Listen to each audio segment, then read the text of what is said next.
faire et comment s'en sortir. Nous devons recouvrer notre identité spirituelle africaine, notre ancrage identitaire et agir depuis notre paradis africain. L'identité spirituelle est cette identité que confère à un individu sa filiation généalogique dont les mains sont la mienne. Dans le livre de l'Exode, chapitre 3, versets 1 à 6, il est écrit qu'à la rencontre de Yahvé sur le mont Sinaï, Dieu révèle à Moïse son identité spirituelle. Je cite: « Je suis le Dieu de ton père, le Dieu d'Abraham, d'Isaac et de Jacob. Je suis avec toi. » Fin de citation. On ne peut donc pas devenir qui on est sans mémoire de ses ancêtres.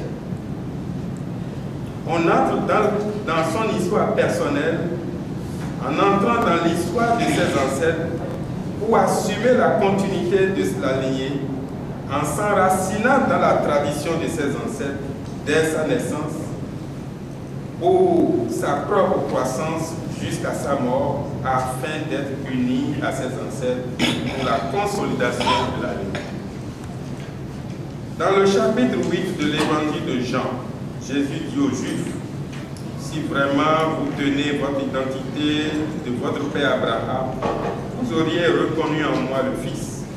Mais en réalité, vous tirez votre identité d'un autre père, le menteur qui vous trompe vous-même.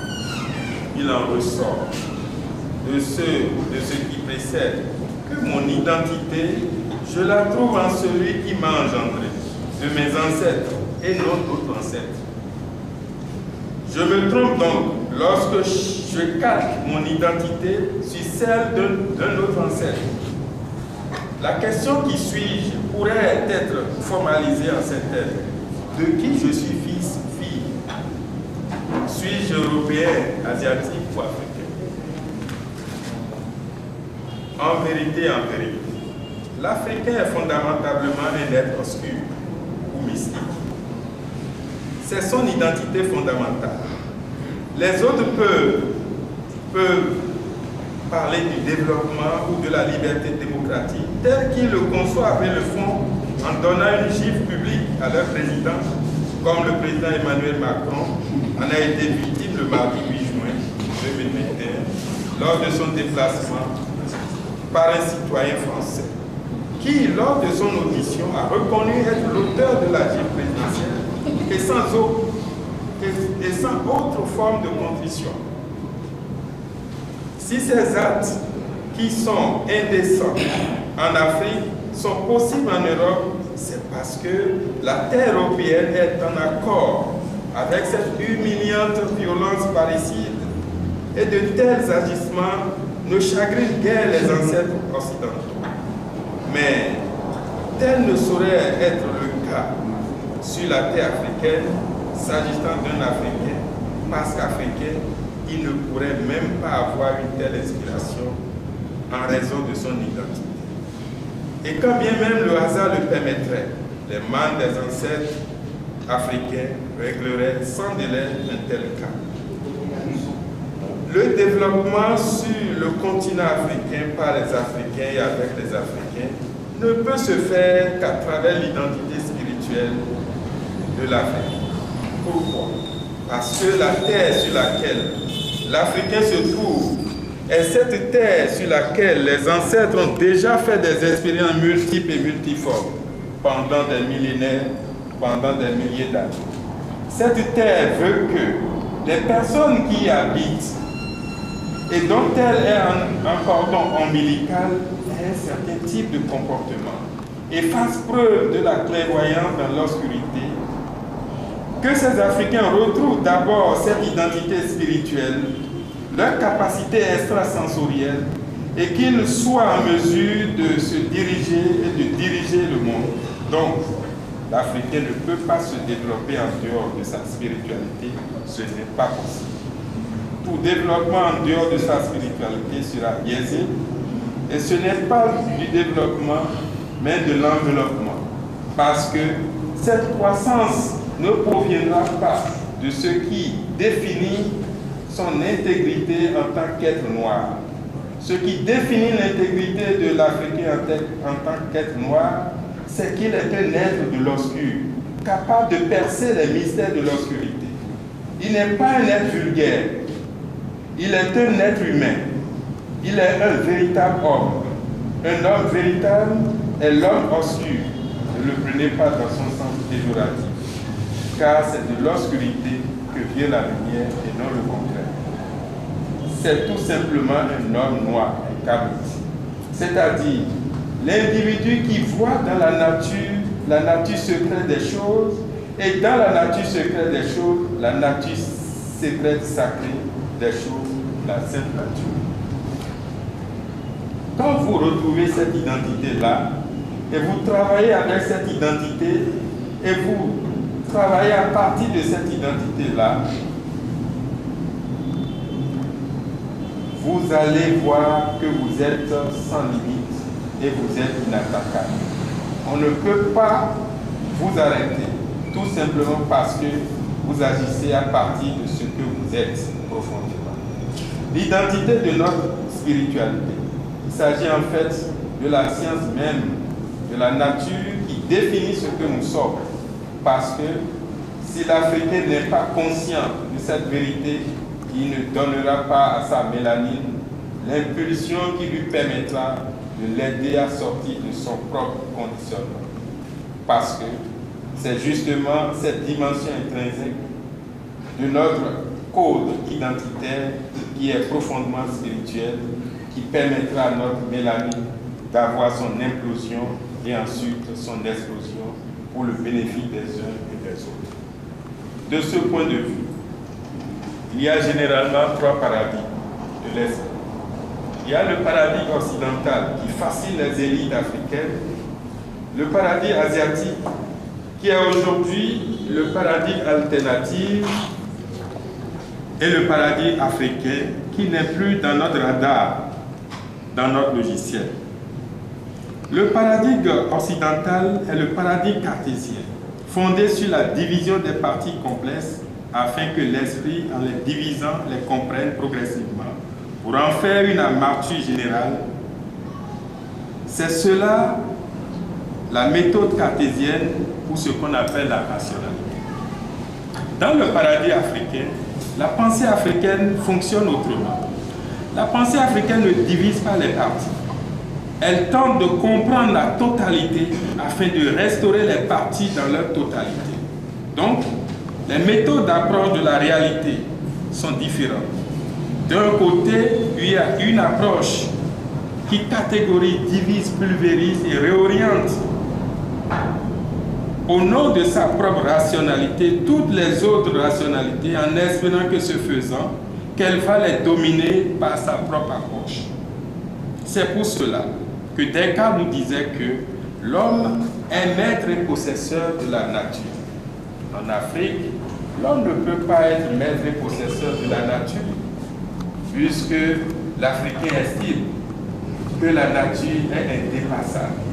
La nature ne peut pas donner à l'humain naissance et que l'homme vient à la dépasser au point de vue intelligence. Puis, il y a le troisième paradigme, qui est le paradigme asiatique du yin et du yang, qui est un paradigme de juxtaposition des choses. C'est-à-dire que le modèle asiatique est un modèle à mi-chemin entre le modèle africain et le modèle occidental. Le but du modèle asiatique n'est pas de dichotomiser les choses comme ce que fait l'Occident, mais le modèle asiatique est un modèle de juxtaposition des choses. Le yin et le yang qui ne sont jamais séparés quand on regarde le symbole. Tandis que le modèle africain est un modèle de croisement de tous les ordres afin que l'holisme soit de l'ordre de la vérité. Nous avons trois approches de la pensée. Une approche de dominance qu'Aristote a formalisée dans ce qu'il appelle les esclaves dignes d'être esclaves et les nobles dignes d'être les maîtres. Et il a légitimé le fait que les esclaves soient esclaves de par leur nature. Donc, l'idée de la dominance, de de la domination est entièrement lié à la signification des partis, au paradigme de l'Occident, parce que c'est lui qui dit qu'il faille aller chez les autres pour les dominer, quitte à les mettre en esclavage ou à les coloniser. Tandis que le modèle africain, qui est fondé sur la totalité de l'univers, empêche la domination de s'exprimer comme une totalité organisationnelle. Toutes les choses sont pressenties par l'Africain comme étant de l'ordre de la vérité. Toutes les choses sont conséquemment prises par la spiritualité africaine comme de l'ordre de la vie. Aucune ne peut prédominer sur les autres parce que toutes sont partie prenante de la trajectoire globale d'organisation de l'univers. Alors que le modèle asiatique, qui est à la fois un modèle d'olive un tout petit peu, mais aussi un modèle de domination un tout petit peu, s'érige comme une sorte de transition pour faire de sortir l'Afrique du gouffre. Pour sortir l'Afrique du gouffre religieux, éducatif et institutionnel dans lequel elle s'embourbe par les imposteurs, nous proposons dans cet ouvrage les principales structures à mettre en œuvre, à savoir redéfinir l'authentique spiritualité africaine, mettre sur pied une organisation cléricale, instituer une école universelle de la spiritualité appliquée, instituer un État fédéral africain des États-Unis d'Afrique, comme l'ont proposé déjà nos grands penseurs africains. Nommer chaque nouvel Africain par son prénom identitaire. Attribuer à l'enfant dès la naissance son nom matrique patriarcal. Instituer une langue nationale et une langue continentale africaine. Instituer la vénération de la déité africaine en Osiris, Isis, Horus. Si nous ne matérialisons pas aujourd'hui la spiritualité africaine sous forme de religion africaine, les religions expansionnistes vont nous bouffer. Parce que quand vous regardez aujourd'hui partout en Afrique, il y a des églises et des mosquées qui pullulent et les promoteurs avancent à grands pas avec de gros moyens financiers et matériels dans toute l'Afrique. Et c'est là le drame des élites africaines qui vont dans le sens contraire. Au lieu de mettre en place et de financer l'organisation cléricale africaine comme l'Arabie Saoudite fait pour les mosquées et que l'Église catholique pour les églises locales, les élites africaines se mettent elles-mêmes à construire des églises et des mosquées en lieu et place des colonisateurs d'hier. C'est l'aliénation. Le drame aigu que nous vivons, le retournement fondamental des religions naguère violentes, expansionnistes, qui aujourd'hui sont le reflet de la spiritualité de l'élite africaine. L'implantation a permis aux religions islamiques et chrétiennes de se positionner maintenant en fondatrices de la spiritualité africaine. Ce faisant, l'élite africaine a complètement oublié tout ce qui a façonné l'histoire de ses propres ancêtres. Et ces élites interprètent le monde par référence aux chaînes et idéaux de l'Occident. C'est-à-dire qu'elles utilisent le modèle cartésien, l'esprit cartésien, la spiritualité cartésienne pour comprendre la science et du coup, elles sont incapables du résultat scientifique. Elles sont incapables de créativité. Un Africain chrétien ou musulman ne peut pas être scientifique. Il ne peut être qu'un répétiteur de la science de l'autre parce qu'il a perdu son paradigme, son logiciel mental qui devrait lui prescrire le paradigme africain d'holisme et du croisement et de l'entrecroisement des compteurs. La conséquence est simple. Quand vous avez perdu votre paradigme, vous perdez le ressort de la science parce que c'est le paradigme qui prescrit l'opération mentale qui permet de comprendre la réalité. Or, l'élite africaine interprète sa propre réalité par référence aux chaînes et aux comportements et aux chaînes d'organisation de l'histoire héritée de l'Occident. Et du coup, elle est plus aliénée que les certifiés des indépendances qui avaient de la dignité. On comprend pourquoi. Les certifiés des indépendances étaient capables de lutter contre l'ordre colonial, tandis que l'élite actuelle participe du modèle de l'ordre colonial et ne tente pas à le rejeter parce que l'odeur du maître est encore très forte dans ses filles. Elle a perdu son paradis, c'est-à-dire l'esprit. Mais aussi elle a perdu l'esprit de la science africaine. Donc du coup, dans sa volonté d'être scientifique, elle tente de rattraper un modèle qu'elle ne peut pas insérer dans son cursus mental. Ce qui veut dire qu'elle est programmée pour être toujours en retard par rapport à l'ordre occidental parce qu'elle opère en dehors de son paradis. De ce qui précède, on peut conclure naturellement que si la Terre, notre planète, doit exister demain, il est souhaitable que l'Afrique revienne sur le chemin de l'histoire de cette humanité, sinon l'humanité ne sera plus. Or, l'humanité ne peut pas accepter, au nom de la civilisation qui a dominé les autres, de ne plus être. Donc, l'humanité est conviée somme d'aider les Africains à restaurer l'ordre. Si elle ne le fait pas, elle-même risque de disparaître et Dieu avec. Parce que si l'homme n'est plus, qui parlera de Dieu? Vous voyez que les chats, les chiens, les souris, les loups et les agneaux, le végétal, le minéral, ne parlent pas de Dieu.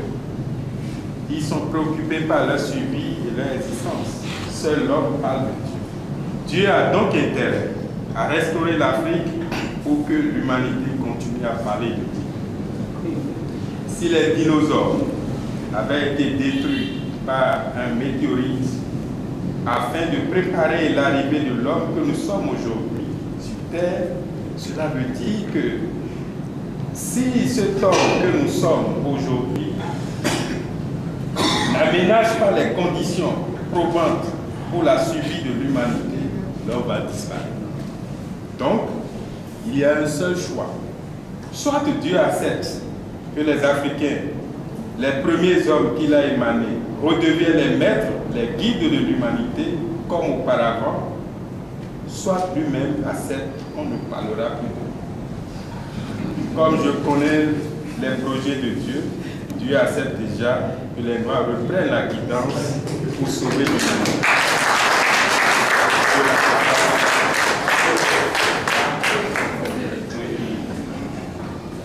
Et comme je connais les projets de Dieu, Dieu accepte déjà que les Noirs reprennent la guidance pour sauver l'humanité de la barbarie planétaire. Telle est sa volonté pour les générations à venir. L'Afrique a subi des prédateurs de religions importées, la guerre de tous contre seuls. Et pourtant, elle survit parce qu'elle est incontestablement invincible tant que sa spiritualité n'est pas sapée et affaiblie. Dès lors, il faut tourner la page, renvoyer d'orado l'islam et le christianisme et tourner et trouver dans la création d'une Afrique résolument moderne les raisons de vivre et d'espérer que les religions ne peuvent donner. Vous venez d'entendre ainsi Louis-Vincent Thomas et René Luneau dans la terre africaine et ses religions, qui sont des anthropologues les plus respectés d'Afrique. Ils disent bien qu'il faut tourner dos aux religions importées qui n'ont rien apporté à l'Afrique. Oui, tourner dos à ces religions importées, dit de révéler, car l'émancipation du peuple noir ne sera jamais et ne sera qu'effective que par l'œuvre du peuple noir lui-même. L'émancipation du peuple noir ne peut pas être l'œuvre d'un Messie juif ou d'un prophète arabe ou alors d'un Messie sauveur qui est le Fils de l'homme ou le roi des Juifs, le Juif de Galilée. Personne ne peut sortir le peuple noir africain du piège dans lequel on l'a fourvoyé depuis des millénaires, si ce n'est pas le peuple africain lui-même. Nous devons quitter la naïveté et ouvrir sagement les yeux pour dévisager la vraie identité du Père Noël, tapis dans le parade bienfaiteur. La sagesse africaine nous enseigne que lorsque vous voyez un lion débordé de gentillesse à l'approche d'un troupeau de brebis, il faut s'en méfier, car cela n'est pas l'expression de l'amour qu'il éprouverait envers le troupeau, mais plutôt celle d'un appétit vorace dissimulé derrière un simulat de compassion qui cache mal sa réputation de prédateur. Et lorsqu'un prédateur se met à jouer au vigile ou au protecteur dans la proximité de la bergerie, il revient au berger de redoubler de vigilance.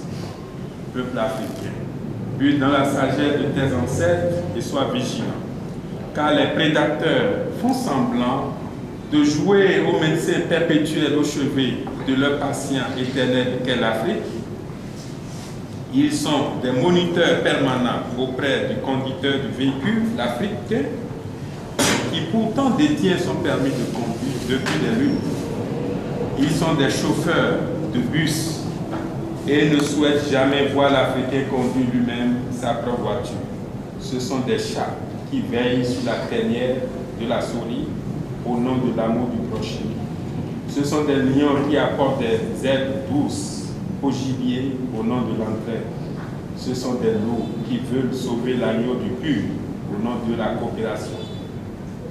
Ils ont fait leur intrusion en Afrique par la Bible et le Coran, au mépris de nos textes, de nos écritures. Les médionotaires, la Mate et la Chine aujourd'hui, à pas feutré, munie de Védas, investit nuitamment l'Afrique pour y déverser à court, à moyen et à long terme le surplus de sa population après avoir spolié nos terres. Vigilance peuple africain, car déjà l'Afrique se réveille et le monde se réveille. Tel que je le décrète, tel qu'il s'accomplit déjà, car l'encre de ma plume, distillée sur les pages de cet ouvrage, ne retournera plus à mon porte-monnaie, mais déposera dans le subconscient du lecteur mon message subliminal pour l'éveil et la délivrance de l'Afrique. Vive l'Afrique, vive la Renaissance africaine, vive les Africains. Je vous remercie.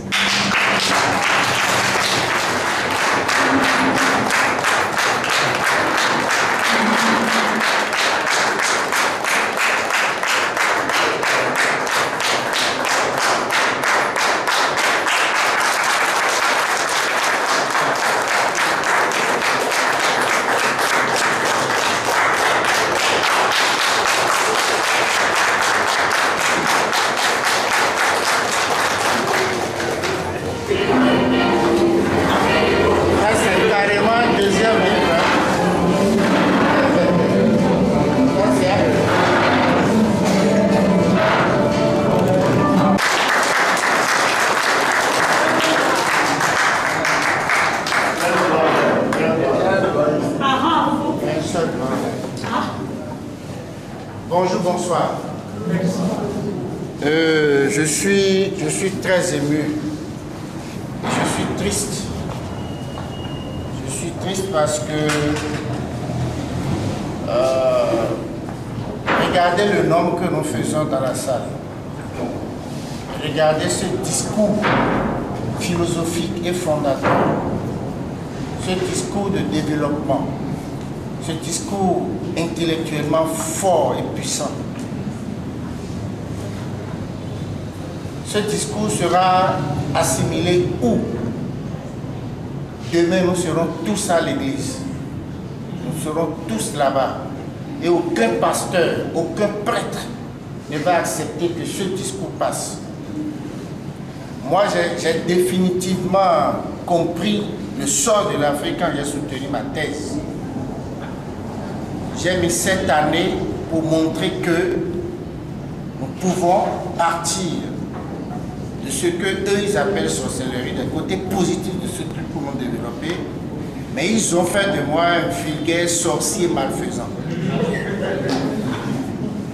Point. Vulgaire sorcier malfaisant. La toile, ce n'est pas animé par n'importe qui. Quand j'ai fait mes enquêtes, j'ai vu que c'est sérieux. Sur les chemins du développement de l'Afrique, il y a des gardes-chioums très bien organisés, très bien structurés. Et ils ne sont pas des niais. Ils savent que des gens éclairés comme Aristide Azambé n'ont pas leur place dans cette Afrique, dans cette cité. Et ils sont mieux organisés que nous. Mais bon, on ne va pas... Il m'était arrivé 10 jours après que la toile ait pris feu après ma soutenance, que j'ai dit, l'Afrique est un continent piégé.